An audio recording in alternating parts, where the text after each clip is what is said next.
Yan guys, samahan nyo na naman ulit ako. Maglilinis ako ng window type aircon Carrier Optima. Solo ko ngayon guys. Ako lang mag-isa. Kaya samahan nyo ako.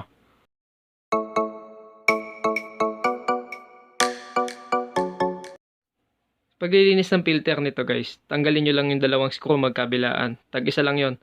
Tapos tanggalin nyo yung cover. Makikita nyo na yung filter. Ito na yung filter niya. Pero tanggalin nyo pa po yung sensor ng ating thermostat. Pag natanggal nyo na yung sensor ng thermostat, pwede nyo na malinis yung filter.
And guys, ito na lahat. Nabaklasan natin yung mga hindi pwede mabasa. Ito lahat, pwede nang basahin to. Yung filter, sobrang dumi. Ito, malumot lang yung flooring. Pero yung pins niya, hindi naman ganun kabarado. Hindi siya ganun kadumi. Kaya linisin natin guys.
Yan guys, naikabit na natin.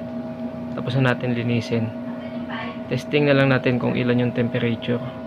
Pero habang inaantay natin yung guys, please like, share, and subscribe sa ating channel. Maraming salamat. Ang pinakamababa kong nakuha dito ay 17.2. Ayan, salamat guys.